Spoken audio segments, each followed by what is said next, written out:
বইপাঠ by আইকে চ্যানেলে আপনাদের সকলকে স্বাগতম। আমরা পড়ছিলাম গল্পে গল্পে বিংশ শতাব্দী। আজকে দশম পর্ব। অবশেষে ব্রিটেন ফ্রান্সের বিরুদ্ধে সরাসরি মোকাবেলা শুরু হলো জার্মানির। দ্বিতীয় বিশ্বযুদ্ধ শুরুর প্রায় ৮ মাস পর ১৯৪০ সালের মে মাস থেকেই প্রকৃতপক্ষে শুরু হলো মানব ইতিহাসের সবচেয়ে ভয়াবহ যুদ্ধ। একদিকে ফ্রান্স, ব্রিটেন আর বেলজিয়ামের অবশিষ্ট সৈন্য, অন্যদিকে জার্মানির সমগ্র শক্তি। এতদিন পর জাত শত্রু ফ্রান্স ও ব্রিটেনকে নাগালে পেয়ে হিটলার হুঙ্কার দিয়ে উঠলেন, বললেন, আর কোনো কথা নয়, বিচার বিবেচনা করারও দরকার নাই, আঘাত হানো, চরম আঘাত, ফরাসি বাহিনীকে নিশ্চিহ্ন করে দাও, ব্রিটেনকে করো বিতাড়িত, সাগরের পথ খোলা রাখো, যেন সহজে তারা পালাতে পারে, তারপর অগাধ সলিলে তাদের ডুবিয়ে দাও। এখন আমরা জড়িয়ে পড়েছি অস্তিত্ব রক্ষার সংগ্রামে। আমাদের পরাজয় মানে ইউরোপের মানচিত্র থেকে জার্মানির অবলুপ্তি। আমাদের বাহিনীর সামনে ইউরোপ মহাদেশে মাথা উঁচু করে দাঁড়ানোর মতো কোনো দেশ যাতে অবশিষ্ট না থাকে। সবাই থাকবে আমাদের তাবেদার, অবনত মস্তকে সেলুট জানাবে জার্মানিকে। হিটলারের এসব ভাষণ বেতার মারফত জেনে গেল বিশ্ববাসী। ঘন ঘন ক্যাবিনেট মিটিং বসল লন্ডনে আর প্যারিসে। এই দুই পুরাতন সাম্রাজ্যবাদী দেশের রয়েছে অন্য দেশ শোষণ করার অভিজ্ঞতা। আজ তাদের উঠানে নতুন এক পাগলা ঘোড়ার আবির্ভাব হয়েছে। কি আর করা, মরিয়া হয়ে শক্তি পরীক্ষায় অবতীর্ণ হবার সিদ্ধান্ত গ্রহণ করলেন তারাও। এটা যে তাদের অস্তিত্ব রক্ষার লড়াই। ব্যাটল অফ ডানকার্ক, মহাযুদ্ধের অ্যাডভেঞ্চার শুরু। জারিফ বলল, আমার এখনকার আলোচনা বুঝতে হলে তোমাকে এখন সেনাপতিদের মতো ইউরোপের মানচিত্র নিয়ে বসতে হবে। তাহলে ডানকার্ক বন্দরের যুদ্ধ সম্পর্কে পুরোপুরি ধারণা লাভ করতে পারবে। তুমি প্রথমেই ফ্রান্সের উত্তর সীমানার দিকে নজর দাও। উত্তর দিকে ফ্রান্সের পুরো সীমানা বেলজিয়ামের সাথে মিশে গেছে। পশ্চিম দিকে ফ্রান্স ও বেলজিয়ামের সীমানা মিলিতভাবে উত্তর সাগরে পড়েছে। ডানকার্ক বন্দরটি ফ্রান্সের উত্তর পশ্চিম কোণে অবস্থিত। ডানকার্কে বিচও রয়েছে, যদিও সেটা অনুকূল নয়। ডানকার্কের কাছাকাছি রয়েছে ডোবার প্রণালী, যেখান থেকে ফ্রান্স আর ব্রিটেনের সীমানা দূরত্ব সবচেয়ে কম, মাত্র ১২ মাইল। ঘটনা হলো ১৯৪০ সালের মে মাসের ১০ তারিখ থেকে জার্মানি বিদ্যুৎ গতিতে একের পর এক দেশ দখলে নামে। জার্মানির হাতে পতন হয় হল্যান্ড ও লুক্সেমবার্গের। বেলজিয়ামকেও প্রায় গিলে ফেলেছে জার্মানরা। জার্মানির তাড়া খেয়ে বেলজিয়ামের বাহিনী ডানকার্ক বন্দরে জড়ো হয়। অবস্থা বেগতিক দেখে ব্রিটেন ফ্রান্স ৪ লক্ষ সৈন্য নামায় ডানকার্ক বন্দরে। ব্রিটেন, ফ্রান্স ও বেলজিয়ামের পরিকল্পনা ছিল ডানকার্ক বন্দর থেকেই জার্মানিকে বিতাড়িত করার কাজ একত্রে শুরু করবে ৩ দেশ। কিন্তু জার্মানির মহাশক্তিশালী ট্যাঙ্ক ডিভিশন যে আর্দেনেস বনের গাছপালা ভেদ করে ফ্রান্সের ভিতরে ঢুকে পড়বে কে জানত। দুর্ধর্ষ জার্মানরা ফ্রান্সের ভিতরে ঢুকে বেলজিয়াম সীমান্ত বরাবর প্রায় পুরো উত্তর ফ্রান্স কবজা করে ফেলে বিনা বাধায়। ফলাফল, ডানকার্কে মোতায়েন বাহিনীর সাথে অবশিষ্ট ফ্রান্সের সমস্ত যোগাযোগ বিচ্ছিন্ন হলো। এখন ফ্রান্স তো বটেই, ডানকার্কে মোতায়েন ব্রিটিশ ও বেলজিয়াম বাহিনীরও মরণদশা। গড় গড় আওয়াজ তোলে জার্মান গোলন্দাজ বাহিনী এগিয়ে চলল ডানকার্ক বন্দরের দিকে। পথে বেলজিয়ামের সৈন্যের মোকাবেলা করতে হলো তাদের কয়েক স্থানে। ডানকার্ক দখল করার উদ্দেশ্যে জার্মানি পাঠালো প্রায় ৯০ ডিভিশন সৈন্য। ট্রাঙ্ক প্রেরণ করল ১,০০০-এর মতো। হিটলার তার সমগ্র বিমান বাহিনীকে সক্রিয় রাখলেন। ডানকার্কের নীল আকাশ যাতে জার্মান বিমান বাহিনী ডেকে ফেলতে পারে তার ব্যবস্থাও রাখলেন। যুদ্ধ জয়ের জন্য মরিয়া হয়ে উঠলেন Hitler. The miracle of Dunkirk শুরু হলো অপারেশন ডায়নামো। মামুন, এই মুহূর্তে আমি তোমাকে একটা মুভি দেখার কথা সাজেস্ট করতে পারি। ২০১৭ সালে মুক্তিপ্রাপ্ত ক্রিস্টোফার নোলান পরিচালিত ডানকার্ক মুভিটি দেখতে পারো। যদিও মুভির কাহিনীর বুনন ভালো নয়, ছবিতে কোনো একক নায়ক নেই, কিন্তু এই মুভিটি দেখলে ডানকার্ক বন্দরের ব্রিটেন ফ্রান্সের অসহায়ত্ব সম্পর্কে ধারণা হবে তোমার। আবার সেই অসহায় অবস্থা থেকে কিভাবে ৪ লক্ষ সৈন্য নিরাপদে তারা সরিয়ে নিল সেই ঘটনারই দারুণ চিত্রায়ন আছে মুভিতে। মামুন জিজ্ঞেস করল, সৈন্য সরিয়ে নিল মানে? জার্মানির সাথে যুদ্ধ হয়নি ব্রিটেন ফ্রান্সের? জারিফ বলল, সেজন্যই তো ডানকার্কের ঘটনা সামরিক ইতিহাসে মিরাকল নামে পরিচিত। সামান্য ক্ষয়ক্ষতির বিনিময়ে ডানকার্ক বন্দর থেকে কিভাবে এত সৈন্যকে অক্ষত অবস্থায় ফিরিয়ে নিল ব্রিটেন ফ্রান্স, সেটা মিরাকল ছাড়া আর কিছুই না। সেই কাহিনী এবার শোনো। ব্রিটেন ফ্রান্স যুদ্ধ করবে কিভাবে? জার্মানি 3 দিক দিয়ে ঘেরাও করে ফেলেছিল ব্রিটেন, ফ্রান্স ও বেলজিয়ামের সৈন্যদের। প্রায় 4.5 লক্ষ সৈন্যের সামনে খোলা আছে কেবল ইংলিশ চ্যানেল। মাথার উপরেও অবিরাম বোমা বর্ষণ করছে জার্মান বোমারু বিমান। পেছনে সারাক্ষণ কামানের গোলা ছুটছে জার্মান গোলন্দাজ বাহিনী। ফ্রান্সের সাথে সমস্ত যোগাযোগ বিচ্ছিন্ন, কারণ পুরো ফ্রান্স বেলজিয়াম সীমান্ত বরাবর উত পেতে আছে জার্মানরা। যুদ্ধ করা দুরস্ত।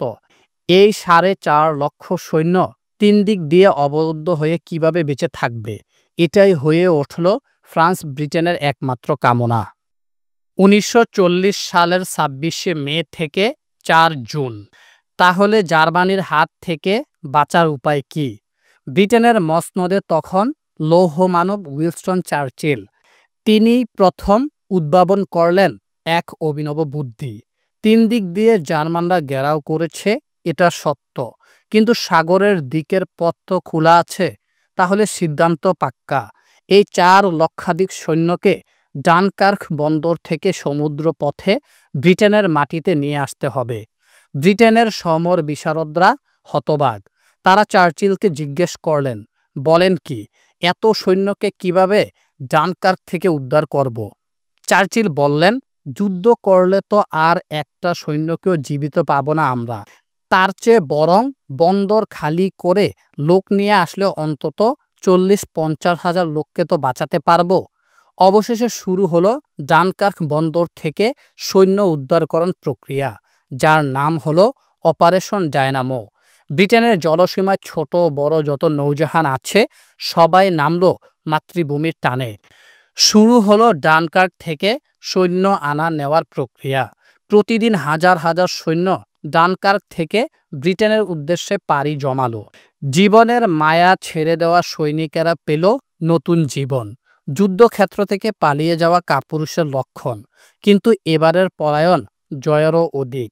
মামুন বলল, এখানে আমার একটা প্রশ্ন। ব্রিটেন ফ্রান্স এত পরিকল্পনা করে ডানকার্ক থেকে সৈন্য সরিয়ে নেওয়ার সময় পায় কিভাবে? জার্মানির বিমান বাহিনী কি করলো তাহলে? জারিফ বলল, এখানে লুকিয়ে আছে আরেক মজার কাহিনী। ব্রিটেন যখন তার সৈন্যবাহিনী নিয়ে পালাতে আরম্ভ করলো, তখন হিটলারের জেনারেলরা তাকে ফোন করলো, মহামান্য ফুরার, কাপুরুষ ব্রিটিশদেরকে আমরা কি এখন বিমান আক্রমণ দিয়ে নিশ্চিহ্ন করে ফেলব? হিটলার উত্তর দিলেন, কখনো নয়। গভীর সমুদ্রের পানিতে তারা নিরুপায় হয়ে ভাসছে, ইঁদুরের মতো হাবুডুবু খাচ্ছে সাগরের পানিতে। এই মুহূর্তে আমি তাদেরকে আঘাত করব না, কারণ ডানকার্ক বন্দরের ঘটনা থেকে শিক্ষা নিয়ে তারা আমার সাথে শান্তি চুক্তি করতে আসবে। ব্রিটেনের সাথে আমি কখনো যুদ্ধ করতে চাই না, তাদের সাথে শান্তিতে বসবাস করব। আমার যত রাগ এই ফ্রান্সের উপর। এই মুহূর্তে আমি যদি ব্রিটেনকে সমুদ্রের পানিতে চুবিয়ে মারি, তাহলে তো আর শান্তি চুক্তি হবে না নিকট ভবিষ্যতে। ওদেরকে যেতে দাও, নিরাপদে ওরা দেশে ফিরুক, আর সুমতি ফিরুক। আমার সাথে যুদ্ধ করার সাহস যাতে তাদের আর না হয়। সামরিক বিশারদরা পরবর্তীতে মূল্যায়ন করেছেন, এটা ছিল হিটলারের জীবনের অন্যতম সেরা ভুল। হিটলারের ইশারায় নিশ্চিহ্ন হয়ে যেত 4.5 লক্ষ সৈন্য। মনোবল ভেঙে যেত ব্রিটিশদের। তাহলে হয়তো তারা শান্তি চুক্তি করতেও পারত। এভাবে হাতের মুঠোয় শত্রুকে পেয়ে ছেড়ে দেওয়া হিটলারের চরিত্রের সাথে যায় না। হিটলারের জীবনে এর ফল হয়েছিল মারাত্মক। হিটলারের সাথে শান্তি চুক্তি করা তো দূরের কথা, ডানকার্ক বন্দর থেকে প্রায় 4 লক্ষ সৈন্য সরিয়েই গর্জন দিল ব্রিটিশ সিংহ। সে কাহিনী আগামী পর্বে। পর্ব 41। ডানকার্ক থেকে ফিরেই ব্রিটিশ প্রধানমন্ত্রী চার্চিলের হুঙ্কার। ডানকার্ক বন্দর থেকে প্রায় 3,98,000 সৈন্য ব্রিটেনে পালিয়ে আসতে সক্ষম হয়, যার মধ্যে ফরাসি সৈন্য সংখ্যা ছিল 1 লাখের উপর, অল্প কিছু বেলজিয়াম সৈন্য। যেখানে ব্রিটিশ প্রধানমন্ত্রী উইনস্টন চার্চিল নিজে অনুমান করেছিলেন হয়তো 40-50 হাজার সৈন্যকে অক্ষত অবস্থায় ফেরত আনা যাবে, সেই অবস্থায় 4 লক্ষ সৈন্যকে ফেরত আনা এক প্রকার বিজয়ী বটে। উচ্ছ্বসিত ব্রিটিশ গণমাধ্যম ও জনগণ ডানকার্ক থেকে ফিরে আসাকে উদযাপনের উপলক্ষ বানিয়েছিল, কিন্তু চার্চিল জনগণকে হুঁশিয়ার করে দিলেন, আরে সৈন্য ফিরিয়ে এনে কোনো যুদ্ধে জেতা যায় না, আমাদেরকে দীর্ঘমেয়াদী যুদ্ধের জন্য প্রস্তুতি নিতে হবে। স্যার চার্চিল ছিলেন ইস্পাত দৃঢ় মনোবলের অধিকারী। অল্প দিনের মধ্যেই তিনি জাদুকরী বক্তৃতার মাধ্যমে আহত জাতির মনে আশার সঞ্চার করতে সক্ষম হয়েছিলেন। হিটলারের সাথে কোনো রকম আপোষে যেতে রাজি ছিলেন না তিনি।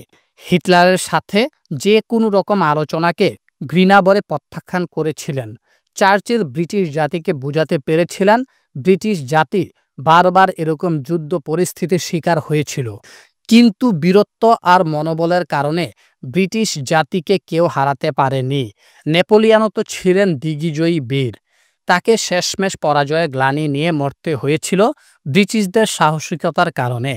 আরে পরশুদিনের নব্য ধনী জার্মানির এই মাস্তানির উদ্ধত আচরণের জবাব ব্রিটিশ জাতি দিবেই।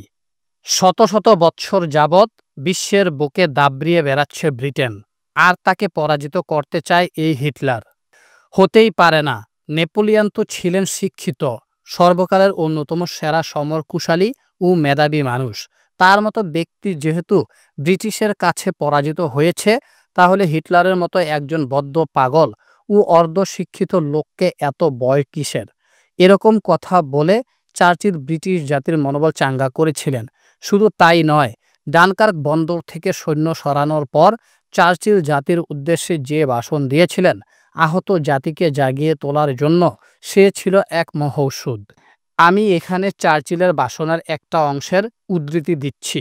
চার্চিল বলেছিলেন, we shall not flag or fail, we shall go on to the end, we shall fight in France, we shall fight on the seas and oceans, we shall fight with growing confidence and growing strength in the air, we shall defend our island, whatever the cost may be. We shall fight on the beaches. We shall fight on the landing grounds. We shall fight in the fields and in the streets. We shall fight in the hills. We shall never surrender. যার বাংলা অনুবাদ এরকম, ব্যর্থ অথবা পিছপা হব না আমরা, আমরা এর শেষ দেখে ছাড়ব। আমরা ফ্রান্সে যুদ্ধ করব, আমরা সাগর মহাসাগরে যুদ্ধ করব। দৃপ্ত আত্মপ্রত্যয় ও জাগ্রত শক্তি নিয়ে আমরা আকাশে যুদ্ধ করব। আমরা আমাদের দ্বীপপুঞ্জ রক্ষা করব। যত ত্যাগ তিতিক্ষাই সহ্য করতে হোক না কেন, আমরা বিচে যুদ্ধ করব। আমরা অবতরণ ভূমিতে যুদ্ধ করব। আমরা পদাতিক বাহিনী নিয়ে যুদ্ধ করব এবং রাস্তায় রাস্তায় যুদ্ধ করব। আমরা পাহাড়ে পাহাড়ে যুদ্ধ করব। আমরা কখনো আত্মসমর্পণ করব না। চার্চিলের এই ভাষণ শুনে আড়মোড়া ব্যঙ্গে জেগে উঠল ব্রিটিশ জাতি। হিটলারের সাথে তোষামোদি করার কোনো প্রয়োজনই বোধ করল না ব্রিটিশরা। হিটলারের মহাবিজয়, ফ্রান্সের শোচনীয় পরাজয়। এদিকে ডানকার্ক বন্দর থেকে সেনা অপসারণের পর থেকেই ফ্রান্সের অবস্থা আরও শোচনীয় হয়ে পড়ল। বড় একটা সেনাদল ব্রিটেনের মাটিতে, বাকিরা যোগাযোগ বিচ্ছিন্ন হয়ে পড়ে আছে ফ্রান্সের ভিতরেই। পুরো উত্তর সীমান্ত জার্মানরা দখল করে বসে আছে। সময় এখন ফ্রান্সের রাজধানী প্যারিস দখল করার। সেনাবাহিনী পরিচালনা করার মনোবল নেই ফ্রান্সের। 14 জুন 1940 নাৎসি বাহিনীর স্বস্তিকা শোভিত পতাকা উঠতে থাকে প্যারিসের রাস্তায় রাস্তায়। জার্মানির অপমানের দলিল ভার্সাই চুক্তির মূল কপি উদ্ধার করে হিটলারের কাছে পাঠানো হয়। 10,50,000 ফরাসি সৈন্য সেনানিবাস সমেত বন্দী হয় জার্মানির কাছে। ফ্রান্সের মতো এক মহাশত্রুকে পরাজিত করে জার্মানরা শুরু করে বুনো উল্লাস। কিন্তু আসল খেলা তখনও বাকি। জুন মাসের 17 তারিখ নতুন প্রেসিডেন্ট নির্বাচিত হন ফিল্ড মার্শাল পেতা। পেতা ছিলেন প্রথম মহাযুদ্ধের বীর সেনানী, কিন্তু এবার তিনি হিটলারের সাথে সন্ধি স্থাপনে উৎসাহী। তিনি ঘোষণা করেন যে জার্মানির কাছে আত্মসমর্পণের জন্য প্রস্তুত তিনি। এ নিয়ে মতবিরোধ দেখা দেয় সেনাপতি চার্লস দ্য গলের সাথে। দ্য গল আমৃত্যু জার্মানির বিরুদ্ধে লড়াই করার পক্ষে মত দেন তিনি।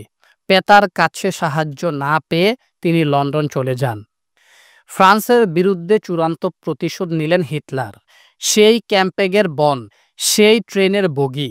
মাত্র ২২ বছর আগে ১৯১৮ সালের ১১ই নভেম্বর যে ট্রেনের বগিতে বসে পরাজিত জার্মানিকে আত্মসমর্পণের শর্তগুলো শুনিয়েছিলেন ফ্রান্সের জেনারেল মার্শাল পেতা, সেই বগিতে বসেই এবার জার্মানির কাছে আত্মসমর্পণ করতে হলো ফ্রান্সকে। হিটলারের জন্য এর চেয়ে মধুর প্রতিশোধ আর কি হতে পারে? সেই বনের সেই ট্রেনের ঠিক সেই বগিতে বসে ১৯৪০ সালের ২১ জুন বিজয়ী হিটলার গাম্ভীর্যের সাথে পরাজিত ফ্রান্সের কর্মকর্তাদের নতুন সন্ধির শর্তগুলো শোনালেন। স্বয়ং হিটলার উপস্থিত, তার সব সাঙ্গপাঙ্গ নিয়ে। সেই ঐতিহাসিক ট্রেনের বগিখানা এতদিন রক্ষিত ছিল বিজয়ের প্রতীক হিসেবে ফ্রান্সের জাদুঘরে। হিটলারের আদেশে বগিখানা জাদুঘর থেকে নিয়ে আসা হয়েছিল সেখানে। ফ্রান্সের প্রতিনিধি পেতা উক্ত ঐতিহাসিক ট্রেনের নির্দিষ্ট কক্ষে প্রবেশ করেই হিটলারকে জানালেন অভিবাদন। হিটলার প্রত্যুত্তর করলেন না সেই পর্যন্ত। সন্ধি চুক্তির শর্তগুলো পড়া শেষ হতেই ব্যান্ডের বাজনার সাথে সাথে আরম্ভ হলো জার্মানি জাতীয় সঙ্গীত। হিটলার নেমে পড়লেন বগি থেকে। ফরাসি কর্মকর্তারাও অনুসরণ করলেন তাকে, কিন্তু হিটলার পুরোপুরি উপেক্ষা করলেন তাদের। এক নজর তাকালেনও না পেছন ফিরে ফরাসি নেতাদের দিকে। পরাজয়ের বেদনা যে কত মর্মান্তিক তা মর্মে মর্মে উপলব্ধি করলেন ফরাসি প্রতিনিধিরা। এদিকে ফ্রান্সের এই বেহাল দশায় হিটলারের বন্ধু ইতালির এক নায়ক মুসোলিনিও ব্রিটেন ফ্রান্সের বিরুদ্ধে যুদ্ধ ঘোষণা করেছিলেন, যদিও বেশ কয়েকদিন আগের ঘটনা সেটা। ১৯৪০ সালের ১০ জুন হিটলারের সমর্থনে মুসোলিনি যুদ্ধে নামলেন। ফ্রান্সের মহা বিপদ। শেষমেশ হিটলার মুসোলিনিকে ধমক দেন। কেন তিনি ফ্রান্স আক্রমণ করলেন? সব কাজ শেষ করার পর মুসোলিনি কেন বিজয়ের বখরা নিতে আসলেন? সেজন্য মুসোলিনিকে তীব্র ভাষায় গালিগালাজ করলেন হিটলার। ১৯৪০ সালের ২৫ জুন থেকে জার্মানি, ফ্রান্স, ইতালি এই ৩ দেশের সমন্বয়ে একটা আপোষমূলক চুক্তি হয়। ফ্রান্সের মাটি আপাতত শান্ত হয়। কিন্তু শান্ত হলে কি হবে? জার্মানির কাছে এই পরাজয় ফ্রান্সের জন্য ছিল খুবই লজ্জাজনক ঘটনা। জার্মানরা ফ্রান্সকে ২ ভাগে ভাগ করে। ৫ ভাগের ৩ ভাগ ছিল জার্মানদের দখলে, আর ২ ভাগ তাবেদার পেতার সরকারের অধীনে থাকে। জার্মানরা ইচ্ছা করলেই পুরো ফ্রান্স দখল করতে পারত, কিন্তু করেনি নিজের স্বার্থে। কারণ ফ্রান্সের আছে বিরাট কলোনি, অনেক দেশকে লুটেপুটে খাচ্ছিল বহু বছর ধরে। জার্মানরা ভাবল, ফ্রান্সের ভিতরেই যেহেতু রাজাকার পাওয়া গেছে, কি দরকার পুরো ফ্রান্স দখল করে কলোনিগুলো শত্রু বানাবার? তাবেদার সরকারের কাজ ছিল জার্মানদের সহায়তা করা, দেশের প্রশাসন চালানো ও বিশ্বব্যাপী জার্মানরা যে আগ্রাসন চালিয়েছিল সে ব্যাপারে সহায়তা করা। সে যাই হোক, ফ্রান্সের এই ঘোর দুর্দিনে লন্ডন থেকে নির্বাসিত সরকার চালাচ্ছিলেন চার্লস দ্য গল। তিনি ব্রিটেনের সাথে মিলে জার্মানির বিরুদ্ধে যুদ্ধ করাটাকেই একমাত্র ব্রত বলে ধরে নিলেন। দ্বিতীয় বিশ্বযুদ্ধের পর দ্য গল হয়ে ওঠেন ফ্রান্সের মহানায়ক। তাবেদার পেতার বিচার হয় ট্রাইব্যুনালে। কিন্তু হিটলার ইতিহাস থেকে শিক্ষা নিলেন না। ফ্রান্স জয়ের পরেই হিটলার বিজয় অভিযান শেষ করতে পারতেন। তিনি ফ্রান্সের পরাজয়কে মূলধন করে ব্রিটেন এবং রাশিয়ার সঙ্গে করতে পারতেন একটা আপোষ রফা, ভালো ব্যবহার করতে পারতেন রাজ্যসমূহের সঙ্গে। তাহলে অবশ্যই জার্মানির অপমানজনক পরাজয় তিনি এড়াতে পারতেন। সত্যিকার সমৃদ্ধশালী ও মর্যাদাবান দেশ হিসাবে গড়ে তুলতে পারতেন জার্মানিকে। আজ যে স্বীকৃতি তিনি পাচ্ছেন তার পরিবর্তে পেতেন নব জার্মানির জনক হিসেবে সম্মান, সারা বিশ্বের শ্রদ্ধা। কিন্তু যা হবার নয় তা হয় না। ইতিহাস বারবার ফিরে আসে একইভাবে, নিয়মমাফিক পথে, শিক্ষা দেয় বড় নিষ্ঠুরভাবে। কিন্তু সে শিক্ষা অবিবেচক, আত্ম অহংকারী, ক্ষমতালোভী ও অত্যাচারীদের কার্যক্রম পরিবর্তন করতে পারে না। তাই তাদের জীবনে শেষ পর্যন্ত নেমে আসে করুণ অথচ স্বাভাবিক পরিণতি। নিশ্চিহ্ন হয়ে যায় তারা পৃথিবীর বুক থেকে। সময় থাকতে শিক্ষা গ্রহণ করা ও আখের গুছিয়ে নেওয়া বুদ্ধিমানের কাজ। পৃথিবীর আদিকাল থেকে মনীষীরা এই একই কথা বলে আসছেন যুগে যুগে। কিন্তু অতীতে যেমন খয়রাতি উপদেশ কর্ণপাত করেনি অহংকারী ডিক্টেটরগণ, হিটলারও করলেন না তেমনি। ক্ষমতার দম্ভে ভুলে গেলেন তিনি ইতিহাসের শিক্ষা ও মনীষীদের উপদেশ। তাই তো হিটলারের এই পরিণতি। 1940 সালের 7 সেপ্টেম্বর গভীর রাত্রে হিটলার মিলিত হলেন যুদ্ধ বিশারদদের সাথে। ভূমিকা না দিয়েই বলতে আরম্ভ করলেন, ফ্রান্সের দিক থেকে আমরা এখন নিরাপদ। কিন্তু আজও ব্রিটিশ এগিয়ে এলো না শান্তি প্রস্তাব নিয়ে। আমার মনে হচ্ছে বেকায়দা না পড়লে তারা আসবেও না কোনোদিন। তাই আমি তাদের বেকায়দায় ফেলতে চাই। কেমন করে? প্রশ্ন করলেন পররাষ্ট্রমন্ত্রী রিবেনট্রপ। নতুন একটা মতলব এঁটেছি, হিটলার বললেন। কি মতলব? চরম আঘাতের। অকস্মাৎ প্রচণ্ড আঘাতে নাস্তানাবুদ করে তাদের বাধ্য করতে হবে শর্তহীন প্রস্তাব নিয়ে এগিয়ে আসতে। কেমন করে? হিটলার বললেন, ভোর থেকে আমি লন্ডন শহরের উপর নজিরবিহীন বিমান হামলা চালাতে চাই। বিপর্যস্ত করে দিতে চাই তাদের নাগরিক জীবন। সম্মুখীন করতে চাই বিপুল ক্ষয়ক্ষতির। হিটলারের ইচ্ছার প্রতি সমর্থন জানিয়ে বিদায় নিলেন পরিষদরা। তাছাড়া উপায় ছিল না তাদের। হিটলার ক্রমান্বয়ে যে মহাযুদ্ধের দিকে এগিয়ে যাচ্ছেন, পরিষদরা তা বুঝতে পারছেন। কিন্তু সমর্থন না করে করবেন কি? ব্রিটিশের পক্ষ থেকে শান্তি প্রস্তাব না আসা পর্যন্ত হিটলারকে নিরস্ত্র করার কথা কেউ চিন্তা করলেন না। বাধ্য হয়ে সম্মতি জানালেন তার আকাশ কুসুম পরিকল্পনায়। জেনারেলরা মরণ খেলায় নেমে পড়তে বাধ্য হলেন মনের অনিচ্ছায়। কিন্তু ব্রিটেনের ছিল উইনস্টন চার্চিল। জারিফ বলল, মামুন, তোমাকে মনে রাখতে হবে চার্চিল একখান চিজ বটে। দ্বিতীয় বিশ্বযুদ্ধে চার্চিলের মতো ইস্পাত দৃঢ় লোক না থাকলে ব্রিটিশ দ্বীপপুঞ্জ তো বটেই, পুরো পৃথিবী হিটলারের হাতের মুঠোয় চলে আসত। চার্চিল কোনো মতেই হিটলারের সাথে আপোষে যেতে চাচ্ছিলেন না। কিন্তু যখন ফ্রান্সের পতন হলো জার্মানির হাতে, তখন চার্চিল অবশ্যই ভয় পেয়েছিলেন। কারণ হিটলারের হাতে ততদিনে পতন ঘটেছে Austria, Poland, Czechoslovakia, Norway, Denmark, Holland, Belgium, Luxembourg ও ফ্রান্সের। আরেক বৃহৎ শক্তি রাশিয়ার সাথে মৈত্রীর বন্ধনে আবদ্ধ জার্মানি। ইউরোপের আরেক শক্তিশালী দেশ স্পেন ও তার প্রতিবেশী পর্তুগালের সাথে গভীর সমঝোতার বন্ধনে আবদ্ধ জার্মানি। অন্যদিকে ইতালির ফ্যাসিস্ট একনায়ক মুসোলিনি হিটলারের জানি জিগার দোস্ত। পুরো ইউরোপ মহাদেশে ব্রিটেন ছাড়া হিটলারের বিরুদ্ধে টু শব্দটি করার সাহস কারো নাই। ব্রিটেন পুরোপুরি একা হয়ে পড়ল। আমেরিকা তখনও যুদ্ধে জড়ায়নি। নিরপেক্ষ থাকার অঙ্গীকার করেছিলেন আমেরিকার প্রেসিডেন্ট ফ্রাঙ্কলিন ডিলানো রুজভেল্ট। এমন অবস্থায় হিটলারের বিরুদ্ধে বুক চিতিয়ে লড়াই করা চারটিখানি কথা নয়। কিন্তু চার্চিলের নেতৃত্বে ব্রিটিশ সিংহ সে কাজটি করছিল। চার্চিল বিখ্যাত হয়ে আছেন একের পর এক উদ্দীপনামূলক বক্তৃতা দেওয়ার জন্য। ফ্রান্সের যখন পতন হলো তখন বিষণ্ণ মনে চার্চিল বলেছিলেন, what General Weygand called the battle of France is over. I expect that the battle of Britain is about to begin. Upon this battle depends the survival of Christian civilization. Upon it depends our own British life and the long continuity of our institutions and our empire. The whole fury and might of the enemy must very soon be turned on us.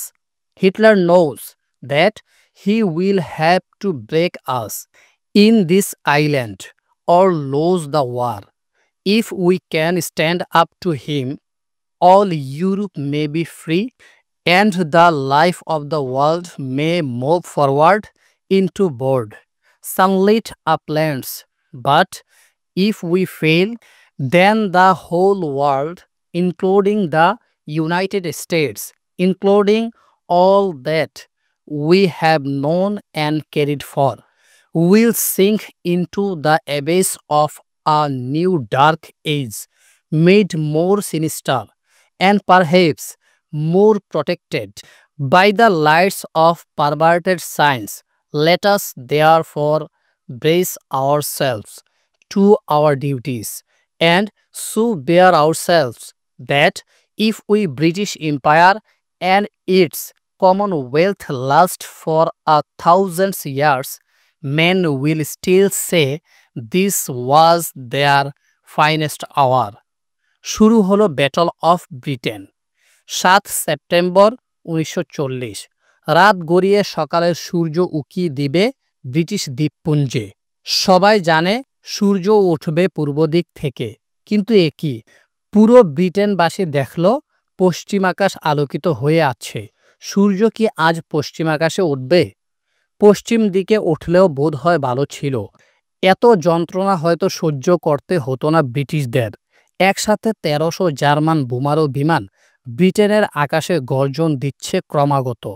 ক্ষিপ্ত গতিতে ছেয়ে ফেলল লন্ডনের চৌহদ্দি, বন্দরে, পোতাশ্রয়ে, জনবসতি এলাকায় এবং বিমান ঘাঁটিতে বেদম বোমা বর্ষণ শুরু করল জার্মানির খুনি পাইলটরা। প্রতিরোধ তো দূরের কথা, নিরাপদ আশ্রয় গ্রহণ করার অবকাশ পেল না লন্ডন শহরের নিরীহ নাগরিকরা। প্রচুর ক্ষয়ক্ষতির সম্মুখীন হল ব্রিটেন। ব্রিটেনের মনোবল ভেঙে দেওয়ার এটাই ছিল হিটলারের শেষ অস্ত্র। হিটলার ভাবলেন ১৩০০ বিমানের হামলার চোটে ব্রিটেন আত্মসমর্পণ করবেই। তাই তড়িঘড়ি করে বিশেষজ্ঞদের নিয়ে বসে পড়লেন একটা সন্ধিপত্র তৈরির কাজে। হিটলার ফোনের কাছে অধীর আগ্রহ নিয়ে বসে রইলেন। এই বুঝি ব্রিটিশ প্রধানমন্ত্রী ফোন করবেন, হিটলারের সাথে দুস্তি করবে ব্রিটেন। কিন্তু নিরাশ হতে হলো হিটলারকে। ব্রিটিশ জাতিকে চিনতে তিনি ভুল করেছিলেন। এমন বেপরোয়া আকস্মিক আঘাতেও জনগণের মনোবল ভেঙে পড়ল না। প্রধানমন্ত্রী চার্চিল হুঙ্কার দিয়ে উঠলেন, ব্রিটিশ একটা ঐতিহ্যবাহী পুরাতন জাতি। হঠাৎ গজিয়ে ওঠা কোনো তৃতীয় শ্রেণীর নেতা যদি মনে করে মাস্তানি দেখিয়ে ব্রিটেনকে কাবু করবেন, তাহলে তিনি বোকার স্বর্গে বাস করেন। আমরা অনেকদিন যাবৎ কিছু বলি না দেখে হিটলারের বার বেড়েছে। হিটলার জানে না যে দাঁত দেখা যায় না তারই দাঁত বেশি। হাতি তার বড় বড় দাঁত দিয়ে কামড়াতে পারে না, কামড়াতে ওস্তাদ হলো বাঘ। আমরা বাঘের জাত, শিকার দড়ি বাইরে গিয়ে, কিন্তু গড় আক্রান্ত হলে ছেড়ে কথা বলি না। চার্চিলের জ্বালাময়ী বক্তৃতা শুনে গর্জে উঠল ব্রিটিশ রয়্যাল এয়ারফোর্স। প্রথম দিনের ধাক্কা খেয়ে এবার ব্রিটিশ বোমারু বিমান ঝাঁপিয়ে পড়ল জার্মানির বিমানের উপর। জারিফ জিজ্ঞেস করল, মামুন, ডগ ফাইট কাকে বলে জানো? মামুন বলল, ডগ ফাইট মানে কি কুকুরে কুকুরে মারামারি নাকি? জারিফ উত্তর দিল, না, তোমার ধারণা ভুল। ডগ ফাইট মানে হলো বিমানে বিমানে যুদ্ধ। একটি বিমান আকাশে উড়া অবস্থায় তার বিপক্ষ আরেকটি উড়ন্ত বিমানের সাথে যখন যুদ্ধ করে, তাকেই সামরিক পরিভাষায় ডগ ফাইট বলা হয়। হিটলারের পাইলটরা ছিলেন সংখ্যায় বেশি, অল্প হলেও ব্রিটিশ বিমানের তেজ বেশি। ব্রিটিশ পাইলটদের পাল্টা আক্রমণের মুখে বেদম মার খেতে লাগলো হিটলারের দুর্ধর্ষ পাইলটরা। এ এক জীবন মরণ খেলা। আমরা বাঙালিরা কবিতা আর গল্পে অ্যাডভেঞ্চার করি, কিন্তু ইউরোপিয়ানরা জীবনকে নিয়ে বাজি ধরে। ডগ ফাইট মানে নিশ্চিত মৃত্যুকে হাতে নিয়ে যুদ্ধ করা। সামান্য এদিক সেদিক হলেই বিমানের আগুনে ঝলসে যাওয়া ছাড়া গতি নাই। উপরে নীল আকাশ আর নিচে উত্তর সাগরে সীমাহীন জলরাশি। এই পরিস্থিতিতে ব্রিটেন আর জার্মানির পাইলটরা মরণ খেলায় নেমে পড়ল। এভাবে টানা ৫৭ দিন ব্রিটেনের মাটিতে বিমান হামলা চালালো জার্মানি। ফলাফল সম্পূর্ণ ব্যর্থ। প্রচুর ক্ষয়ক্ষতি হলো দুপক্ষের। আর ব্রিটিশ জাতি জার্মানির কাছে আত্মসমর্পণ করার বদলে বিজয়ের স্বাদ পেল। জার্মানির ২৫৮৫ জন বিমান সেনা মারা গেল। অন্যদিকে ব্রিটেন হারালো ৬০০ জন। ২০০০ প্লেন নষ্ট হয় জার্মানির, ব্রিটেনের ১৮০০। এই প্রথম হিটলার পরাজয়ের স্বাদ পেলেন। ব্রিটেনকে কাবু করতে পারলেন না। হিটলারের এই অ্যাডভেঞ্চারপূর্ণ স্বভাবকে পাত্তাই দিল না ব্রিটেনবাসী। প্রধানমন্ত্রী চার্চিল ব্রিটেনের নিহত পাইলটদের স্মরণে বলেছিলেন, never in the field of human conflict was so much owed by so many to so few. সভ্যতার সংঘাতের ইতিহাসে এত বেশি মানুষ কখনো এত অল্প সংখ্যক মানুষের কাছে এত বেশি ঋণী থাকার ঘটনা ঘটেনি। হিটলারও বুঝে গেলেন আপাতত ব্রিটেনকে গাঁটানো আর ঠিক হবে না, এখন অন্য খেলা খেলতে হবে। পর্ব ৪৩। ব্রিটেনের সাথে না পেরে অন্য পথ ধরলেন হিটলার। ব্রিটেন থেকে মুখ ফেরাতেই হিটলার দেখলেন তার ঘরের দরজায় আগুন। রাশিয়া দখল করে নিয়েছে রোমানিয়ার দুটো সমৃদ্ধ প্রদেশ। সেখান থেকেই এতদিন আসত জার্মানির প্রয়োজনীয় তেলের সিংহ অংশ। কৌশল করে তিনি এতদিন রাশিয়াকে শান্ত রেখেছিলেন বন্ধুর আবরণে। চেয়েছিলেন ব্রিটেনের সাথে মৈত্রী চুক্তি সম্পাদন করেই ধরবেন রাশিয়াকে। অকস্মাৎ আক্রমণ করে দখল করবেন রাশিয়ার বিস্তীর্ণ অঞ্চল। সীমানা বাড়াবেন উরাল পর্বত পর্যন্ত। বিশ্বের রুটির ঝুড়ি হিসেবে পরিচিত ইউক্রেন দখল করে সেখানকার সব শস্য নিয়ে আসবেন। আসলে হিটলারের মূল লক্ষ্য ছিল বিশাল রাশিয়া দখল করা।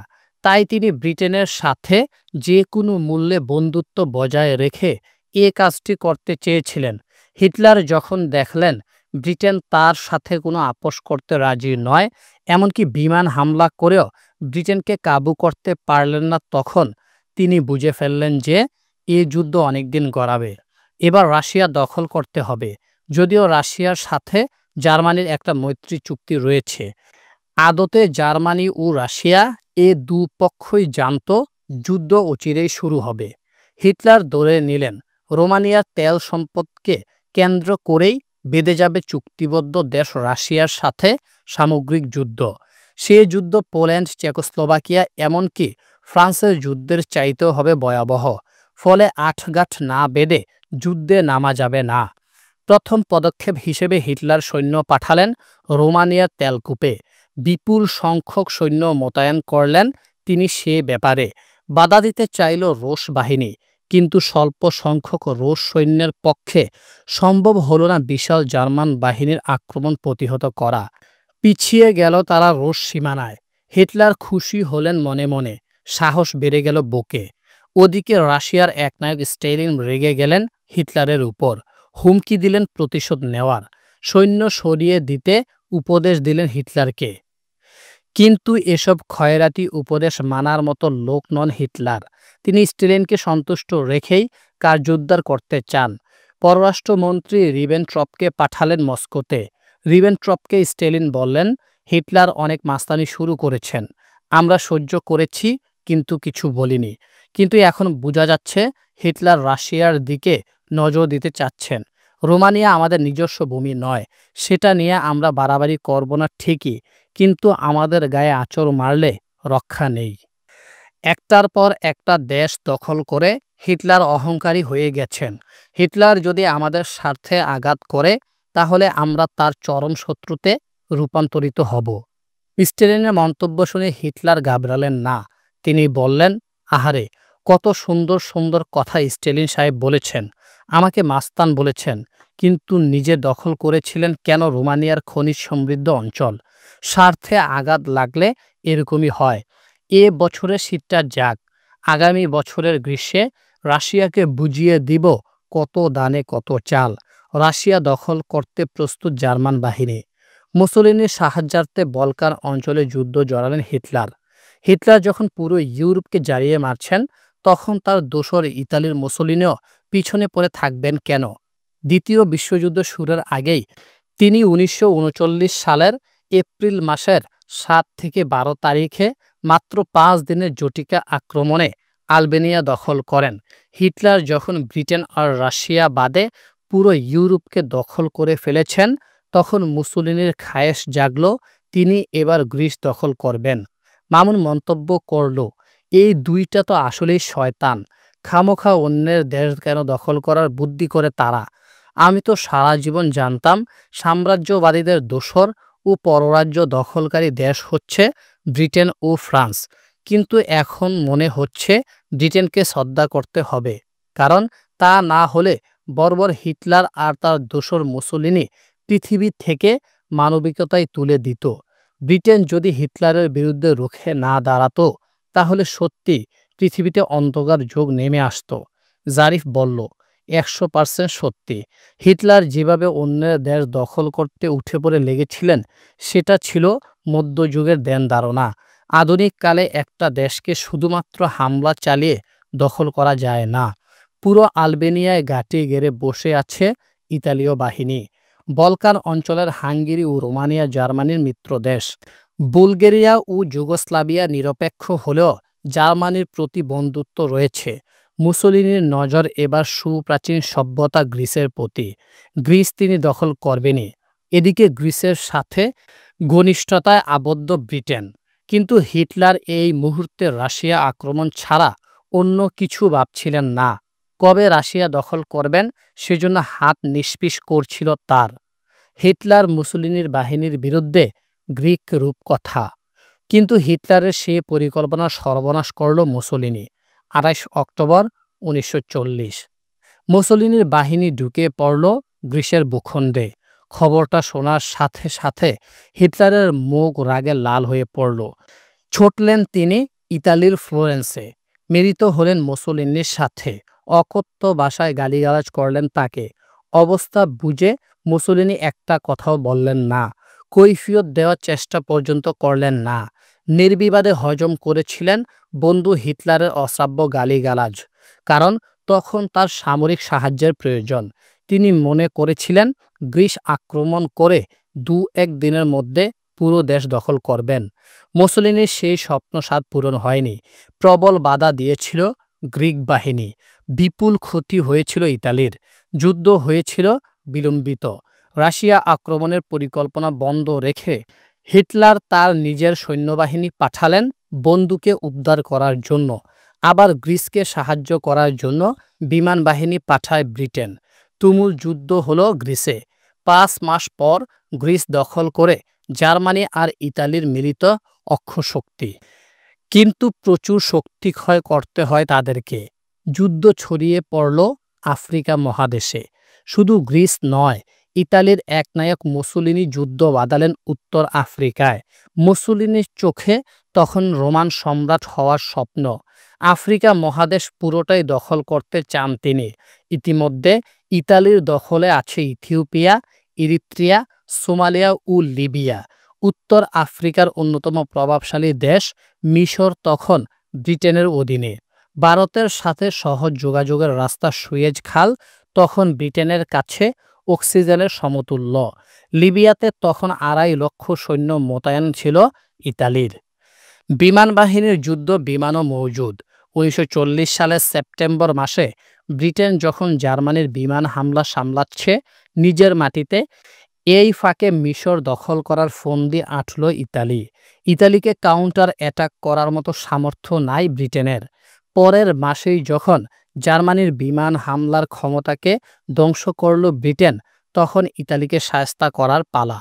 1941 সালের ফেব্রুয়ারি মাসের 7 তারিখে উত্তর আফ্রিকায় চরম পরাজয়ের মুখোমুখি হয় মুসোলিনি। 1.5 লক্ষ সৈন্য বন্দী হয় ব্রিটেনের হাতে। যুদ্ধ সরঞ্জামের ক্ষয়ক্ষতি তো ছিলই। আবারও হিটলারের কাছে কেঁদে কেটে সাহায্য চাইলেন মুসোলিনি। বললেন, উত্তর আফ্রিকা পুনরুদ্ধার করতে হবে ব্রিটেনের কাছ থেকে। আমি আর পারব না। আপনার দুর্ধর্ষ বাহিনী পাঠান আমার সাহায্যের জন্য, না হলে আমি শেষ। হিটলারের সমস্ত উপদেষ্টারা হিটলারকে উপদেশ দিয়েছিলেন, আপনি আফ্রিকার যুদ্ধে জড়াবেন না। কারণ মুসোলিনি একটা চাপাবাজ ছাড়া আর কিছু না। একটা তৃতীয় পর্যায়ের সামরিক শক্তি হলো ইতালি। ইতালিকে সাহায্য করা মানে নিজের উপর বিপদ ডেকে আনা। যেহেতু সামনে রাশিয়া অভিযান আছে, তাই এ মুহূর্তে একজন জার্মান সৈন্যকেও আফ্রিকা পাঠানো হবে না। মুসোলিনি মরলে মরুক। কিন্তু হিটলার তার সামরিক উপদেষ্টাদের কথা শুনলেন না। গ্রিসে যেরকম জার্মান বাহিনীকে হিটলার পাঠিয়েছিলেন মুসোলিনিকে সাহায্য করার জন্য, ঠিক তেমনি আফ্রিকার রণাঙ্গনেও তিনি মুসোলিনিকে সাহায্য করার সিদ্ধান্ত নিলেন সামরিক অফিসারদের সমস্ত পরামর্শকে উপেক্ষা করে। হিটলার সিদ্ধান্ত নিলেন আফ্রিকা রণাঙ্গনে তিনি পাঠাবেন তার সবচেয়ে প্রিয় জেনারেল এরউইন রোমেলকে। এই সেই রোমেল যার অকুতোভয় ও সাহসী ভূমিকার জন্য পুরো পশ্চিম ইউরোপ আজ হিটলারের দখলে। স্থলযুদ্ধে রোমেলের মতো বীর যোদ্ধা পুরো পৃথিবীতে নেই। রোমেলকে দিয়েই পুরো উত্তর আফ্রিকা দখল করবেন তিনি। সুয়েজ খাল কেড়ে নিতে পারলেই বুঝবে এবার মজা ব্রিটেন। ১৯৪১ ও ৪২ পর্যন্ত টানা ২টি বছর উত্তর আফ্রিকার তপ্ত মরুভূমি হয়ে ওঠে দ্বিতীয় বিশ্বযুদ্ধের মল্লভূমি। রাশিয়া দখলের জন্য হিটলার শুরু করলেন অপারেশন বারবারোসা নামক মানব ইতিহাসের বৃহত্তম সেনা অভিযান। ১৯৪০ সালের শীত মৌসুম শেষে শুরু হলো গ্রীষ্মকাল। ২২ জুন ১৯৪১ সাল সমগ্র বিশ্বকে অবাক করে ভোর ৪টায় হিটলার জার্মান বাহিনীকে আদেশ দিলেন, রাশিয়ার ভিতরে ঢুকে পড়ো, এগিয়ে যাও বীর দর্পে, তাড়িয়ে দাও রুশ বাহিনীকে, দখল করো রাশিয়া শস্য ভাণ্ডার। আসলে রাশিয়া জয়ের বাসনা তার প্রথম থেকেই ছিল। কমিউনিস্টদের প্রতি ছিল তার চরম বিতৃষ্ণা। রাশিয়ার আবাদি জমির উপর ছিল তার লোলুপ দৃষ্টি। অপেক্ষা করেছিলেন শুধু ভালো করে নিজেকে গুছিয়ে নেওয়ার জন্য। মামুন বলল, তাহলে ১৯৩৯ সালের ২৩ আগস্ট রাশিয়া আর জার্মানির মধ্যে যে মলবট রিবেনট্রপ চুক্তি হয়েছিল তার মানে কি? দুটো দেশ না বন্ধু ছিল? জারিফ উত্তর দিল, চুক্তি দিয়ে হিটলার রাশিয়াকে ইউরোপিয়ান সংঘাত থেকে দূরে রেখেছিলেন। এজন্যই তো হিটলার যখন ফ্রান্স সমেত পুরো পশ্চিম ইউরোপ দখল করল তখন রাশিয়া নীরব ছিল। ভিতরে ভিতরে রাশিয়া আক্রমণের পরিকল্পনা হিটলারের বহুদিনের পুরনো। আর রাশিয়ানরাও জানত জার্মানির সাথে চুক্তিটা নেহায়াত অভিনয় ছাড়া আর কিছুই নয়। যা হোক, হিটলার সেনাপতিদের আদেশ দিতে থাকেন, এগিয়ে যাও ক্ষিপ্র গতিতে, আক্রমণ চালাও প্রচণ্ডভাবে, অধিকার করো ইউক্রেন, গুছিয়ে নেয়ার সুযোগ যেন রাশিয়ানরা না পায়। ২৫ ডিসেম্বর বড়দিনের উৎসব আমি পালন করব রাশিয়ায়। হিটলারের এই উচ্চ বিলাস কিন্তু কেবল কথার কথা ছিল না। দ্বাদশ শতাব্দীর জার্মান সম্রাট ফেডারিক বারবারোসার নামে মানব ইতিহাসের সবচেয়ে বৃহত্তম অভিযান সূচনা করেছিলেন। তুমি টাস্কি খেয়ে যাবে হিটলারের এই অভিযানের আয়োজন শুনে। প্রাথমিক সৈন্য সংখ্যা ছিল ৩০ লক্ষ, ৩,০০০ ট্যাঙ্ক, ৭,০০০ আর্টিলারি ও ২৫০০ যুদ্ধ বিমানের সমন্বয়ে এই অভিযান শুরু হয়। হিটলারের দম আছে বলতে হবে। হিটলার ও তার জেনারেলরা ধরে নিয়েছিলেন অক্টোবর মাসের মধ্যে পুরো রাশিয়া তিনি দখল করবেন। তারপর তিনি হয়ে যাবেন ইউরোপের একচ্ছত্র অধিপতি। ব্রিটেন তখন তার পায়ে ধরে সন্ধি করবে। মামুন জিজ্ঞেস করল, আমি তো গল্পে গল্পে বিশ্বভ্রমণ বই পড়ে জানতে পারলাম যে ১৮১২ সালে ফ্রান্সের দিগ্বিজয়ী সম্রাট নেপোলিয়ন রাশিয়া আক্রমণ করতে গিয়ে চরম পরাজয়ের মুখোমুখি হন। রাশিয়া আক্রমণ করতে গিয়ে নেপোলিয়ন তার নিজের পতন ডেকে আনেন। হিটলার কি নেপোলিয়নের ব্যর্থতার কথা স্মরণ করেননি? অবশ্যই নেপোলিয়নের কথা স্মরণ করেছিলেন হিটলার। নেপোলিয়ন কেন রাশিয়া অভিযানে ব্যর্থ হয়েছিলেন সে ব্যাপারে বারবার স্টাডি করেছেন হিটলার ও তার জেনারেলরা। নিজেরা যাতে এরকম কোনো ভুল না করে সেজন্য সতর্ক ছিল জার্মানি। প্রথম সতর্কতা ছিল নেপোলিয়ন সরাসরি মস্কো দখল করতে চেয়েছিলেন। ৫ লক্ষ সৈন্যের বাহিনী ছিল নেপোলিয়নের। মস্কো দখল করতে গিয়ে পথে পথে বাধার সম্মুখীন হয়েছিলেন নেপোলিয়ন। তারপর শীত চলে আসে, রাশিয়ানরা মস্কো ছেড়ে পালিয়ে যায়। পোশাক আর খাবারের অভাবে ফরাসিরা নিশ্চিহ্ন হয়ে যায়। তাই হিটলার ভাবলেন শুধু মস্কো আক্রমণ করলেই হবে না, তার সমগ্র বাহিনীকে ৩ ভাগে ভাগ করে রাশিয়াকে দখল করার পরিকল্পনা করলেন। একটা বাহিনীকে পাঠালেন উত্তর দিকে লেনিনগ্রাদ শহর অবরোধ করার জন্য, আরেকটা বাহিনীকে পাঠালেন ইউক্রেনের কিয়েভ নগরী অভিমুখে, আরেকটা বাহিনীকে মস্কোর জন্য তৈরি করলেন। নেপোলিয়ন যেমন পথে পথে মার খেয়েছিল রাশিয়ানদের হাতে, হিটলার সেরকম পরিস্থিতির মুখোমুখি হতে চাননি। তাই তিনি তার বিশাল বাহিনীকে ছড়িয়ে ছিটিয়ে দিলেন। লেনিনগ্রাদ অবরোধ, হিটলারের সীমাহীন নিষ্ঠুরতা। জারিফ বলল, দেখো, এখনও কেউ কেউ হিটলারের এসব অ্যাডভেঞ্চারিজমকে মনে মনে পছন্দ করে। হয়তো কল্পনা করে হিটলার যদি জিতে যেত তাহলে বোধহয় ভালোই হতো। কিন্তু একটা কথা মনে রাখতে হবে, জার্মান জনগণ ব্যতীত হিটলারের আর কারো প্রতি বিন্দুমাত্র ভালোবাসা ছিল না। বেসামরিক জনগণের উপর এত অত্যাচার করা হয়েছে যে সেজন্য হাজার হাজার পৃষ্ঠা লেখা যাবে। হিটলারের বাহিনীর নির্মমতার জ্বলন্ত উদাহরণ হচ্ছে লেনিনগ্রাদ শহর অবরোধ। গুণে গুণে ৮৭২ দিন। ১৯৪১ সালের সেপ্টেম্বরের ৮ তারিখ থেকে ১৯৪৪ সালের ২৭ জানুয়ারি পর্যন্ত নাৎসি বাহিনী লেনিনগ্রাদ শহর অবরোধ করে রাখে। শহরবাসী খাবারের কষ্টে তিলে তিলে মরতে থাকে। আসলে দ্বিতীয় বিশ্বযুদ্ধের পিতৃভূমি বলা হয় রাশিয়াকে। প্রায় ৫ কোটি লোক মারা যায় দ্বিতীয় বিশ্বযুদ্ধে। তার মধ্যে রাশিয়ারই ছিল প্রায় ৩ কোটির কাছাকাছি। লেনিনগ্রাদ শহরের পূর্ব নাম ছিল সেন্ট পিটার্সবার্গ। রাশিয়ার সমাজতান্ত্রিক বিপ্লবী ভ্লাদিমির লেনিনের নামে এ শহরের নামকরণ করা হয় লেনিনগ্রাদ। জার্মানরা যখন এই শহরটাকে চতুর্দিক থেকে ঘিরে ফেলে তখন এই শহরের বাসিন্দাদের অবর্ণনীয় দুঃখ কষ্টের কোনো সীমা ছিল না। শীতকালে ছিল আরও ভয়াবহ পরিস্থিতি। কাপড় নেই, খাবার নেই, জার্মানদের অবিরাম গোলাবর্ষণ চলছেই। মামুন জিজ্ঞেস করল, জার্মানরা এরকম একটা বড় শহর অবরোধ করে রাখলো, রাশিয়ানরা কি কিছুই করতে পারল না? জারিফ বলল, করবে কিভাবে? জার্মানদের বাহিনী তো ছিল ৩টি। এক ভাগ লেনিনগ্রাদ সহ বাল্টিক সাগরের তীরবর্তী অনেক এলাকা দখল করে রেখেছে, আরেক ভাগ ইউক্রেনের বিস্তীর্ণ অঞ্চল দখল করেছে। মস্কোর দিকেও এগিয়ে যাচ্ছে নাৎসিদের আরও একটি দল। সবার আগে মস্কো শহর বাঁচাতে হবে, তারপর না হয় অন্যদিকে নজর দিবে রাশিয়ানরা। ৩০ লক্ষ জনসংখ্যা অধ্যুষিত লেনিনগ্রাদে শহরের ১০ লক্ষ অধিবাসী এ অবরোধে মারা যায়। কত শিশু খাবারের অভাবে হাহাকার করতে করতে মারা গেছে সে খবর কে রাখে? যুদ্ধের পর লেনিনগ্রাদ শহর বিরচিত শহরের খেতাব অর্জন করে। লেনিনগ্রাদের আত্মত্যাগ দ্বিতীয় বিশ্বযুদ্ধের সবচেয়ে হৃদয় বিদারক ঘটনাগুলোর একটি। ব্যাটল অব মস্কো, জার্মানদের বিপুল পরাজয়। সুখময় ভবিষ্যতের স্বপ্নে বিভোর জার্মানির একনায়ক হিটলার। বন্ধু মুসোলিনি এক ডিভিশন সৈন্য পাঠিয়েছে রাশিয়া অভিযানে। জুন মাসের ২২ তারিখ রাশিয়া দখলের যে অভিযান শুরু করেছিলেন হিটলার, তিনি আশা করেছিলেন ২৫ ডিসেম্বর ক্রিসমাস উৎসব তিনি পালন করবেন রাশিয়ার রাজধানী মস্কোতে। সেদিন বেশি দূরে নয়, পুরো রাশিয়ার বিরাট ভূখণ্ডের মালিক হবে জার্মানরা। সর্বকালের সেরা সমরকুশলী নেপোলিয়নের মতো তিনি ভুল করেননি। নেপোলিয়ন পথে পথে যুদ্ধ করতে করতে অনেক লোকবল হারিয়ে মস্কো এসে দেখেন জনশূন্য নগরী। খাদ্য আর বস্ত্রের অভাবে এবং রাশিয়ার ভয়ঙ্কর শীতের কবলে পড়ে নেপোলিয়নের বাহিনী নিশ্চিহ্ন হয়ে যায়। হিটলার তো এরকম কিছু করেননি। রাশিয়ানরা জার্মানদের বাধা দিবে দূরের কথা, জার্মানদের ভয়ে পঙ্গপালের মতো পালিয়ে গেছে রাশিয়ানরা। হিটলারের সব পরিকল্পনা এখন পর্যন্ত সফল। বিশাল রাশিয়াকে ৩ দিক ধরে আক্রমণ চালিয়ে অনেক এলাকা দখল করে ফেলেছেন। কোনো বাধার সম্মুখীন হননি তিনি।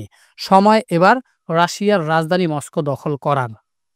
২ অক্টোবর ১৯৪১, জার্মান বাহিনী মস্কো থেকে মাত্র ৬০ কিলোমিটার দূরে। রাশিয়ার একনায়ক স্টেলিনের মাথা নষ্ট। এই বুঝি জার্মানরা চলে আসলো মস্কো।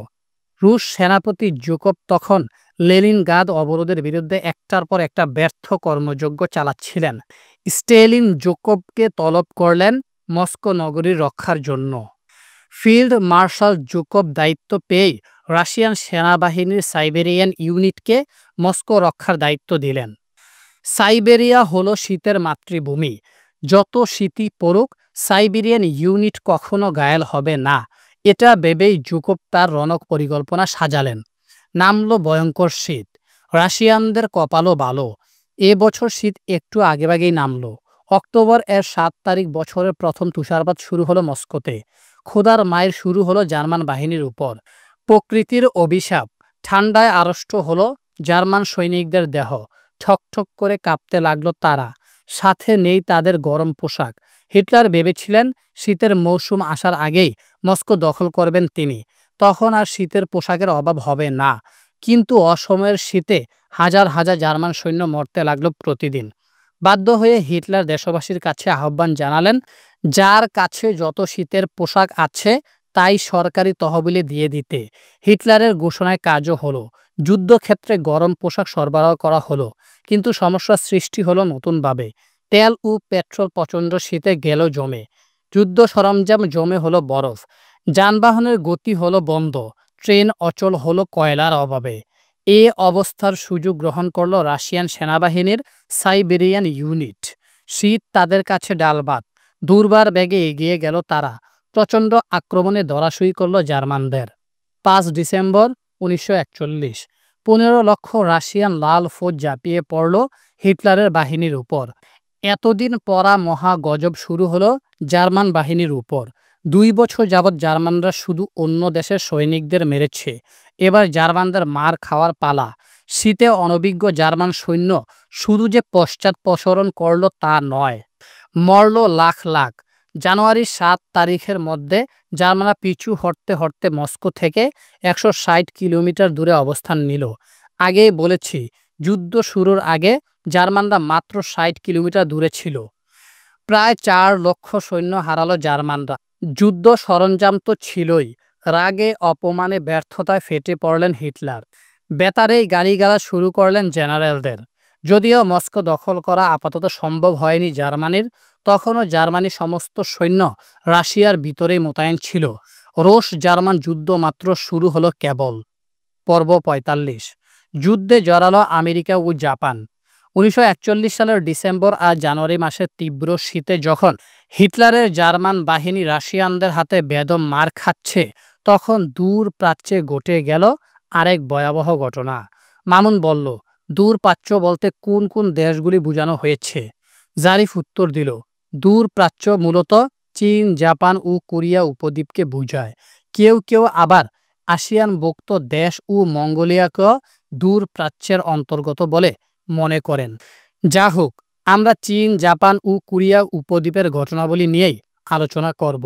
7 ডিসেম্বর 1941 প্রশান্ত মহাসাগরের হাওয়াই দ্বীপপুঞ্জের পার্ল হারবার আমেরিকার নৌঘাঁটিতে সকালের আলো ফুটে উঠবে ঠিক এরকম একটা মুহূর্ত। পার্ল হারবারের স্থানীয় ক্যালেন্ডারে তখন 8 ডিসেম্বর সকালবেলা। আমেরিকান সৈন্যদের অনেকেই তখনও ঘুমাচ্ছেন, কেউ কেউ উঠেছেন ঘুম থেকে। ঠিক সেই মুহূর্তেই আত্মঘাতী জাপানি পাইলটদের নারকীয় হামলা। জাপানিরা সবাই মরতে এসেছে, নিজেরা মরে আমেরিকানদেরকে মারবে। আর কেউ যদি নিজের প্রাণটা বিলিয়ে দিতে চায়, তাহলে তার চেয়ে বড় শক্তিমান পৃথিবীতে আর কেউ নেই। হামলায় অংশ নেয় প্রায় 353 জন জাপানি সেনা, যার মধ্যে পাইলট, বোমা নিক্ষেপকারী ও ক্রু রয়েছেন। আমেরিকানরা কিছুই করতে পারেনি। 2400 আমেরিকান সৈন্য নিহত হয়। 8টি যুদ্ধজাহাজ সমূলে ধ্বংস করে জাপানিরা। মামুন জিজ্ঞেস করে, কেন জাপান আমেরিকার এই নৌঘাঁটি ধ্বংস করতে উদ্যত হয়, যেখানে এই দুই দেশের মধ্যে সরাসরি কোনো যুদ্ধ চলছিল না? জারিফ উত্তর দিল, এটা নিয়ে বিস্তারিত আলোচনা করলে অনেক লম্বা ইতিহাস হয়ে যাবে, অন্য কোনো আলোচনায় সেটা করব। তবে শুধু এতটুকু জেনে রাখো, প্রাচ্যের গ্রেট ব্রিটেন তথা এশিয়া মহাদেশের প্রথম শিল্পায়িত দেশ জাপান পুরো এশিয়া মহাদেশেই তার আধিপত্য বিস্তার করতে চাইল। জাপান দেখল তার প্রতিবেশী বিশাল দেশ চীন অত্যন্ত দুর্বল। কমিউনিস্ট আর চিয়াং কাই শেকের নেতৃত্বাধীন জাতীয়তাবাদী বাহিনী সারাক্ষণ গৃহযুদ্ধে লিপ্ত। ইন্দোনেশিয়া দখল করে রেখেছে ডাচরা। ইন্দোচীনের 3 দেশ লাওস, কম্বোডিয়া, ভিয়েতনাম দখল করে রেখেছে ফ্রান্স। মালয়েশিয়া, সিঙ্গাপুর, মিয়ানমার সহ ভারতবর্ষ ব্রিটিশের দখলে। জাপান আওয়াজ তুলল, Asia for the Asian. Japan সিদ্ধান্ত নিল, এশিয়া থেকে সব ইউরোপীয় সাম্রাজ্যবাদী শক্তিকে হটিয়ে সে নিজেই এশিয়া মহাদেশের মাতব্বর হবে। আসলে জাপানের যে শক্তি ছিল, এরকম কিছু কল্পনা করা তার জন্য অসম্ভব কিছু ছিল না। আবার জাপান ছিল আয়তনে ছোট দেশ, তার প্রাকৃতিক সম্পদও খুব বেশি নয়। প্রাকৃতিক সম্পদ সংগ্রহের জন্য চীন, মালয়েশিয়া, ইন্দোনেশিয়া, ইন্দোচীন ও ফিলিপাইন দখল করা জাপানের দরকার। জাপানের এই কাজে বাগড়া দিল আমেরিকা। আসলে আমেরিকা দেশটা তো ইউরোপীয়রাই নির্মাণ করেছে, তাই ইউরোপীয় সাম্রাজ্যবাদীদের পক্ষেই ছিল আমেরিকার অবস্থান। কিন্তু জাপানও একটার পর একটা জঘন্য কাজ করেছিল চীনকে কেন্দ্র করে। 1931 সালে চীনের মাঞ্চুরিয়া দখল করে সেখানে তাবেদার সরকার বসায়। 1937 সালে আবার চীনের সাথে যুদ্ধ বাঁধায় জাপান। চীনের বেসামরিক লোকজনের উপর নির্মমভাবে ঝাঁপিয়ে পড়ে। জাপানের নীতি ছিল kill all, burn all, destroy all. রোহিঙ্গাদের উপর মিয়ানমার বাহিনী যেভাবে ঝাঁপিয়ে পড়েছিল সেভাবে। আমেরিকা জাপানকে আহ্বান জানায় এসব মাস্তানি বন্ধ করতে। জাপান কর্ণপাত করেনি। আমেরিকা বাণিজ্য নিষেধাজ্ঞা জারি করে জাপানের উপর। জাপান আমেরিকার কাছ থেকে জ্বালানি তেল কিনে আসছিল। এই নিষেধাজ্ঞার কারণে জাপান মহা বিপদে পড়ল। এশিয়ার তেল ক্ষেত্র ইন্দোনেশিয়া দখল করার দিকে নজর দিল জাপান। অন্য দেশ দখল করার জন্য জাপান হন্যে হয়ে উঠল। যেহেতু আমেরিকার একটা শক্তিশালী নৌঘাঁটি পার্ল হারবারে মোতায়েন আছে, তাই আমেরিকা হয়তো সেখান থেকেই জাপানের এসব পররাজ্য দখলের পরিকল্পনায় বাধা দিতে পারে। তাই জাপান ভাবল, পার্ল হারবার নৌঘাঁটি পুরোপুরি ধ্বংস করে দিলে আমেরিকা যদি যুদ্ধ ঘোষণা করে তাহলে নতুন করে সবকিছু সাজাতে অন্তত বছর খানেক লাগবে। এই ফাঁকে জাপান সমগ্র দক্ষিণ পূর্ব এশিয়া নির্বিঘ্নে দখল করে ফেলবে। তারপর আমেরিকার সাধ্য নেই জাপানকে ঠেকানোর। আমেরিকাকে আপাতত যুদ্ধ থেকে দূরে রাখার জন্যই জাপান এই কাজটা করল।